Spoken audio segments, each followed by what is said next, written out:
Greetings. तो आज का टॉपिक है सुबह सुबह कोई क्या सोच रहा है। Okay, we are going to do the reading with the help of two objects. पहला ये tarot and second is life navigator. ठीक है, चलो करते हैं शुरुआत एंड देखते हैं क्या आती है रीडिंग। ठीक है, चलो चुनते हैं cards and let's see. Okay, सुबह सुबह क्या है किसी की सोच। ओके, चलो ये आ गया पहला card and that's all about 9 of wands. Okay, fire sign Aries Leo सैज। पहला ही साइन फायर साइन आ चुका है। Protect what you have created, be prepared, never give up, ask your angels for help, environmental activism and animal rights. बहुत ही बढ़िया। जहाँ तक बात करते हैं, ये है फायर साइन। ओके, जो पैशनेट होता है, गुस्से वाला भी हो सकता है। ठीक है, लेकिन यहाँ पे जैसे हमने देखा है कि never give up and protect what you have created, कहीं ना कहीं पर्सन जो है वो और ज़्यादा मेहनती बनने के बारे में सोच सकता है। प्लानिंग दिमाग में चल रही है, हर एक तरह की प्लानिंग हो सकती है रिगार्डिंग कि आगे क्या करना है, अगर आपका रिश्ता हो या फिर आपसे कैसे मिलना है, कल क्या करना है, आज क्या करना है। तो चाहे उनका जॉब हो, चाहे उनका प्रोफेशन हो या फिर उनका प्यार पैशन हो, उसके बारे में ख्यालात शायद उनके दिल में चल रहे हैं। सेकंड कार्ड देखते हैं and that is all about transformation and tower. ये कार्ड कैसे आ गया? well, टावर जब आता है तो हमेशा वो डिस्ट्रक्टिव या नेगेटिव हो ऐसा नहीं होता। ओके, बहुत लोग इसको बहुत ही गलत तरीके से इंटरप्रेट करते हैं, so that's not what is demanded. However यहाँ पे जैसे हम देख सकते हैं significant life experience that requires changes to be made. अब हमें और एक कार्ड की ज़रूरत है तो हम इसे और अच्छी तरीके से एक्सप्लेन कर पाएंगे। थर्ड जो कार्ड आ गया है वो है night of wands. Okay, passionate, confident, charismatic, trust your instincts. तो पहला जो कार्ड था 9 ऑफ वॉन्ड्स एंड लास्ट का जो कार्ड है नाइट ऑफ वॉन्ड्स, उसके बीच आ गया है टावर। तो क्या है इसका मतलब? देखो, ये पर्सन जो है वो थोड़ा सा उसके ज़िंदगी में सेटबैक आ सकता है। सेटबैक मतलब कि भाई थोड़ा रुको। ओके, जल्दबाजी मत करो। मे बी अगर हम उनकी काम की बात करें तो शायद कुछ उनको सेटबैक आए होंगे या फिर कुछ सूचनाएं उनको आई होगी कि आपको इम्प्रूवमेंट करने की ज़रूरत है या फिर इतना जल्दबाजी मत करो वगैरह वगैरह। अगर हम आपके रिश्ते की बात करें तो कहीं ना कहीं ये पर्सन बहुत सोच रहा है। ट्रांसफॉर्मेशन का मतलब है सोच रहा है, टावर का मतलब किसी किसी को डर लगता है।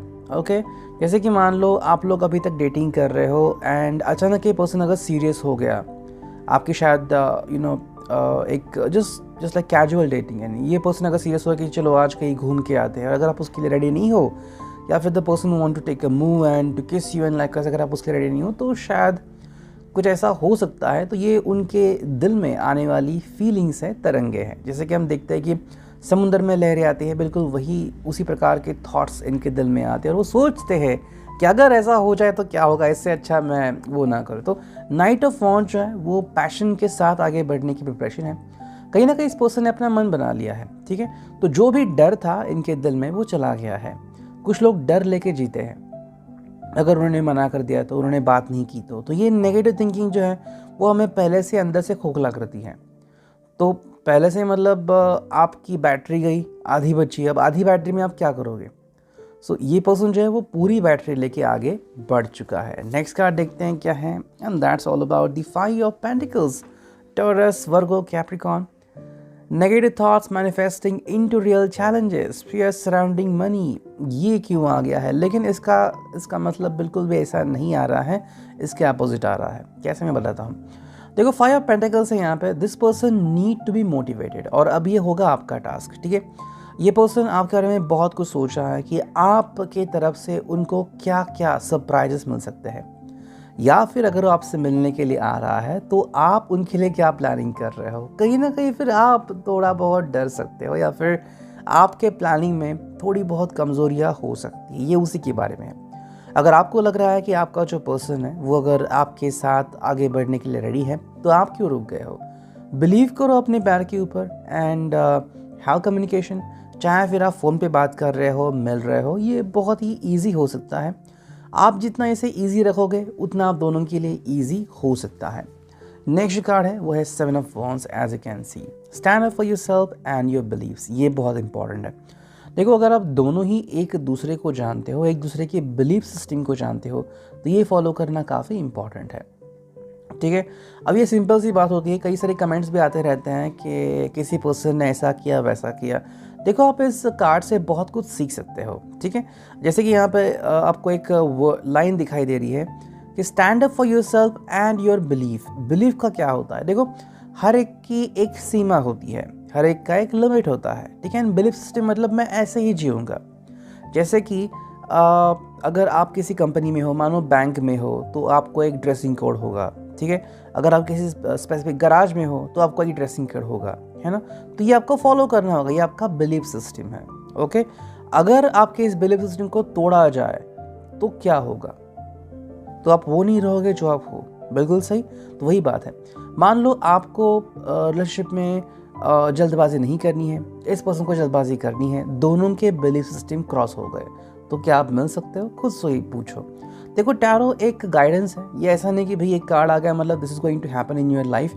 आप उसके सहारे क्या करते हो ये आपके ऊपर डिपेंड है, ठीक है। जैसे कि जंगल में दो रास्ते चल रहे हैं, एक आपको चढ़ के पार करना है क्लाइंबिंग करके, और एक ऊबड़ खाबड़ रास्ते से जो शायद बहुत ही घने जंगल से गुजरेगा। आप उसमें से कौन सा रास्ता चुनोगे ये आपके ऊपर है, ठीक है। उसी प्रकार से 7 of wands is all about that one, कि आप फाइनली क्या सोचते हो। तो ये पर्सन भी इसी के बारे में कह रहा है। देखो, इसके लिए अपनी बिलीफ सिस्टम काफ़ी इंपॉर्टेंट है, ठीक है।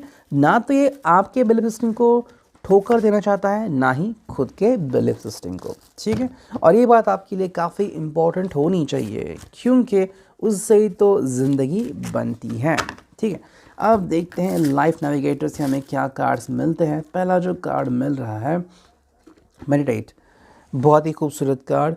ध्यान धारणा इस पर्सन के लिए काफ़ी इंपॉर्टेंट है। ध्यान धारणा मतलब कि भाई बिलीफ सिस्टम सेट करना एंड उसके ऊपर वर्क करना, ठीक है। मान लो ये पर्सन काफ़ी पैशनेट है और आप भी पैशनेट हो, प्रॉब्लम नहीं आएगी। लेकिन आप पैशनेट नहीं हो और ये बहुत पैशनेट है, लेकिन आप दोनों ने अंडरस्टैंड कर लिया कि ठीक है, I will give them some time, थोड़ा आप समझ लो, थोड़ा ये समझ लोगे तो और अच्छा हो जाएगा। लेकिन अगर वो कह रहे हैं कि नहीं, मुझे आज के आज मिलना है, I just want to be in intimate moments, आप उसके लिए रेडी नहीं हो, तो क्या हो जाएगा? फिर क्रॉस हो जाएगा। ये बात है यहाँ पे। सेकेंड जो कार्ड आ गया है वो है स्टे क्यूरियस, ओके। ये पर्सन इसी को फॉलो कर रहा है। जितनी जानकारी आपके बारे में हासिल कर सकता है, या फिर आपकी ऐसी छोटी छोटी बातें हैं, जैसे कि आप अपना फ़ोन जिस तरह से अपने बैग में रखते हो, या फिर किस तरह से आप अपने फिंगर्स घुमाते हो, या फिर अपने बाल सवाते हो, उनके लिए काफ़ी बढ़िया है। मे बी आज तक उन्होंने किसी को डेट नहीं किया, फिर इतनी बारीकी से किसी को देखा नहीं है, तो ये छोटी छोटी बातें उनके लिए काफ़ी अच्छी है, काफ़ी इम्पॉर्टेंट है, ठीक है। तो आपको इनको ध्यान से अलाउ करना होगा एंड देखना होगा। एंड जो फाइनल कार्ड है वो है stillness, make a space for calm and quiet in your day. तो अगर आप इनको देख भी रहे हो तब भी मे बी आप इनको एकदम शांत तरीके से देख सकते हैं, क्योंकि ये आपके बारे में बहुत कुछ सोच रहा है, ठीक है।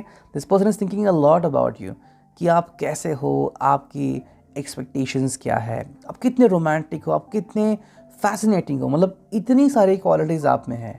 तो ये बस आपके बारे में जानकारी हासिल कर रहा है, ठीक है।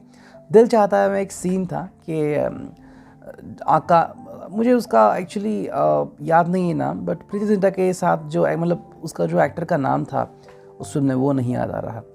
And he was there and he was thinking, तो वो लड़की फिर बोलती है उसे कि आज पहली बार ऐसा हो रहा है कि मैं बोल रही हूँ और तुम सुन रहे हो। ये बिल्कुल वैसा ही मोमेंट है। So this is the reading, I hope it will resonate.